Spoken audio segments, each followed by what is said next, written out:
नमस्कार, आप सभी का एक बार फिर से स्वागत है हमारे चैनल भक्ति ज्ञान में। हर साल ज्येष्ठ मास की अमावस्या को उत्तर भारत की सुहागिन महिलाएं पूर्णिमा के दिन वट सावित्री का व्रत करती हैं। आइए सुनते हैं वट सावित्री की व्रत कथा। भद्र देश के एक राजा थे, उनका नाम अश्वपति था। भद्र देश के राजा अश्वपति की कोई संतान नहीं थी। उन्होंने संतान प्राप्ति के लिए पूरे मंत्रोच्चारण के साथ प्रतिदिन 1,00,000 आहुतियां दी। 18 वर्षों तक यह क्रम जारी रहा। इसके बाद उन पर कृपा हुई और उनके यहाँ एक कन्या ने जन्म लिया। उस कन्या का नाम सावित्री रखा गया। अब सावित्री बड़ी हो गई और बड़ी होकर वो बहुत ही रूपवान हो गई। उसके योग्य कोई वर नहीं मिल रहा था। वर ना मिलने की वजह से सावित्री के पिता बहुत दुखी थे। उन्होंने अपनी कन्या सावित्री से कहा कि तुम स्वयं ही अपने लिए योग्य वर तलाश कर लाओ। सावित्री अपने पिता की आज्ञा पाकर अपने लिए वर ढूंढने निकल गई।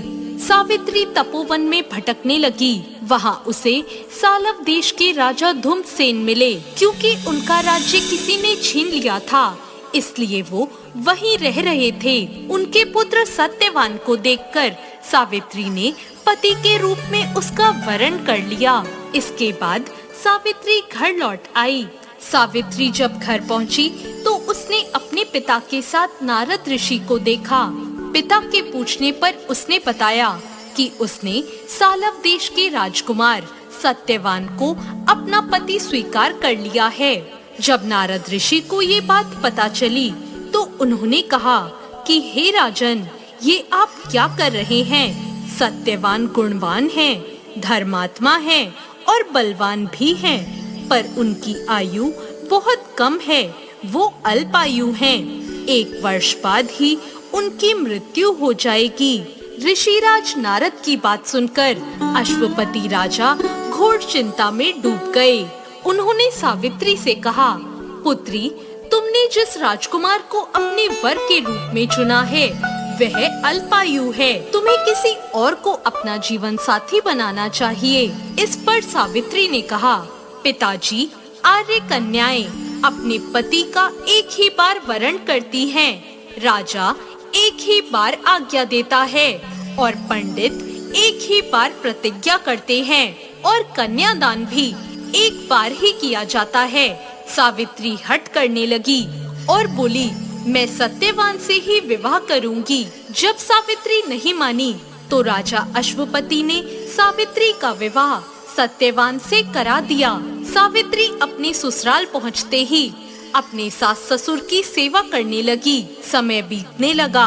नारद मुनि ने सावित्री को पहले ही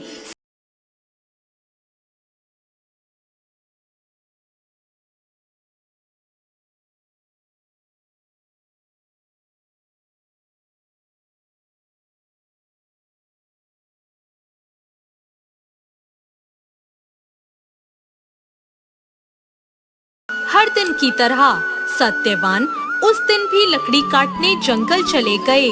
साथ में सावित्री भी गई। जंगल में पहुंचकर सत्यवान लकड़ी काटने के लिए पेड़ पर चढ़ गए। तभी उसके सिर में तेज दर्द होने लगा। दर्द से व्याकुल होने के कारण सत्यवान पेड़ से नीचे आ गए। सत्यवान के सिर को गोद में रखकर सावित्री सत्यवान का सिर सहलाने लगी। तभी वहाँ यमराज आते दिखाई दिए। यमराज अपने साथ सत्यवान को ले जाने लगे। सावित्री भी उनके पीछे पीछे चल पड़ी।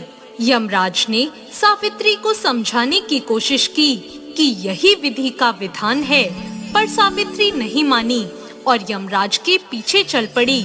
उन्होंने यमराज से कहा कि मैं सत्यवान को ले जाने नहीं दूंगी। सावित्री की निष्ठा और पति परायणता को देखकर यमराज ने सावित्री से कहा, हे देवी, तुम धन्य हो, तुम मुझसे कोई भी वरदान मांगो। सावित्री ने कहा, मेरे सास ससुर वनवासी और अंधे हैं, आप उन्हें दिव्य ज्योति प्रदान करें। यमराज ने कहा, ठीक है, ऐसा ही होगा, जाओ अब यहाँ से लौट जाओ। लेकिन सावित्री अपने पति सत्यवान के पीछे पीछे चलती रही।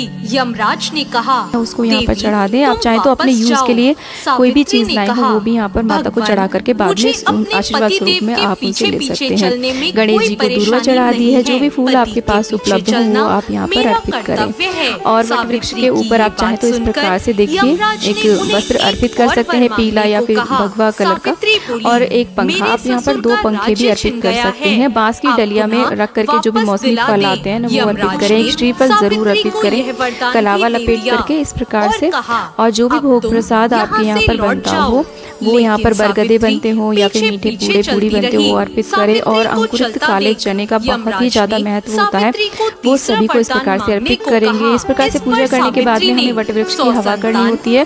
उसके बाद में इस पंखे को देखिए 2 अगर आपने अर्पित किया तो एक पंखा यही छोड़ दे, दूसरे को आपको घर ले जा करके अपने पति की सर्वप्रथम हवा करनी होती है। या फिर अगर आपके साथ आपके हस्बैंड आए हो तो वहीं पर आप इस पंखे से उनकी हवा करें। इसके बाद में हम वट सावित्री मैया से, गौरी मैया से और बड़ बाबा से हम इस प्रकार से आशीर्वाद स्वरूप पहले तो उनको देखिए हम सिंदूर लगाते हैं अपने चुनरी के एक किनारे से, और उसके बाद में उनसे सुहाग लिया जाता है। आप सुहाग 5 बार 7 बार इस प्रकार से अपनी मांग भरें और वहीं पर बैठ जाएं वट वृक्ष के नीचे, और हाथ में कुछ काले चने लेकर के वट सावित्री व्रत की पुस्तक आप उठा करके उसकी कथा का श्रवण करें या पाठ कर सकते हैं।